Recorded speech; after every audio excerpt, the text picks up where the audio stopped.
que je t'explique. Quand je suis sortie, elle se promène ou elle regarde par la fenêtre. Dès que je la regarde, elle ne bouge plus. Elle me fixe avec ses grands yeux. C'est fou comme elle est maligne et rapide. Je n'arrive jamais à la surprendre. Pourquoi?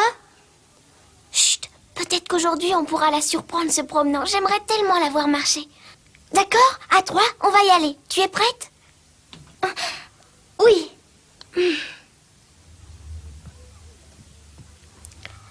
Attention, on y va. 1, 2, 3.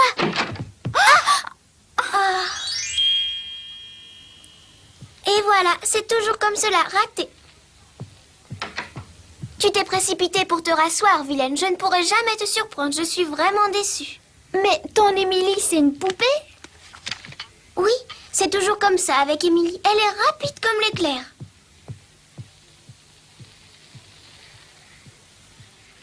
Elle se déplace vraiment, ta poupée?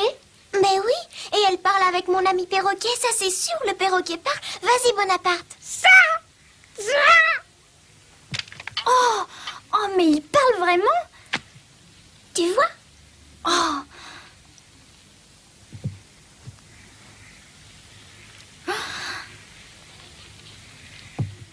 Ta poupée, je peux la prendre dans mes bras? Mais oui, bien sûr. N'êtes-vous pas déjà de vrais amis?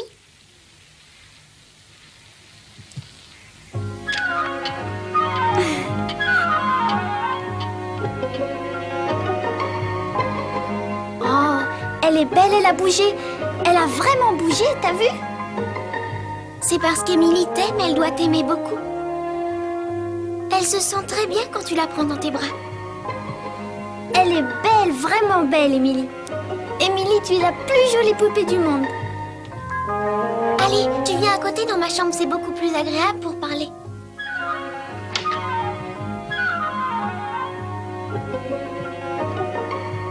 Oh, qu'elle est belle, ta chambre.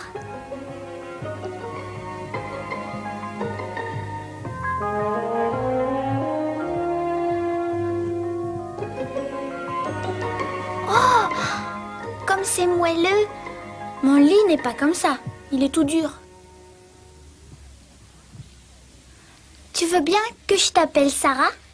Naturellement. J'aime ton nom. Sarah, c'est un très joli nom, tu sais. Ah oui, pourquoi? Parce que le mien n'est pas beau. Marguerite Saint-Jean, le nom d'une fleur plus celui d'un saint. C'est vraiment affreux. Non, c'est beau, il me plaît, j'adore les marguerites. Oh! C'est ton père et ta mère? Ce sont eux. Je parle toujours de mon père à Émilie. Je lui raconte tous mes secrets. Et puis, je lui ai promis d'être courageuse. Je n'ai pas le droit de le décevoir. Même quand je me sens triste, je dois lutter pour qu'il soit fier de sa fille quand il reviendra. Sarah, tu l'aimes beaucoup, ton père. Il doit être aussi gentil que sa fille. Eh bien, c'est lui que j'aime le plus au monde. Moi, mon père, il m'a jamais acheté une poupée, ni aucun jouet d'ailleurs. Mon père est professeur. Professeur d'université. En plus, il passe sa vie dans sa bibliothèque. Alors je crois qu'il n'aime pas la petite fille bête que je suis. Quand il est venu me mettre dans cette pension, tu sais ce qu'il a dit à mademoiselle la directrice en me confiant elle? Tu ne peux pas t'imaginer combien il m'a vexée, je lui en veux. Mademoiselle Mange, avec cet enfant, il faut user de la force pour lui apprendre quelque chose en histoire ou en français. Soyez sévère, mademoiselle, très sévère même. Déjà à la maison, il me disait toujours... Ma pauvre fille, tu es bête comme la tante Élise. C'est démoralisant pour un père. Mais qui est la tante Elisa? C'est la sœur de mon père qui habite Londres. Elle est très étourdie comme moi. Ça, c'est mon père qui le dit. Et ça me fait de la peine pour la tante Elisa. Oh là là là! Oh, catastrophe, j'avais oublié. Que se passe-t-il? C'est l'anniversaire de ma tante. J'avais promis d'aller la voir. Comment je vais faire? Oh, dis-moi, aide-moi, Sarah. Ne t'inquiète pas, Marguerite. Je t'accompagnerai tout à l'heure en attelage. C'est impossible. Quand on veut sortir, il faut demander la veille à mademoiselle la directrice. Je ne vois pas comment faire. Aide-moi. J'ai une idée. Je vais demander pour toi si tu veux, d'accord? Oh, oui. C'est bien fâcheux, mes enfants.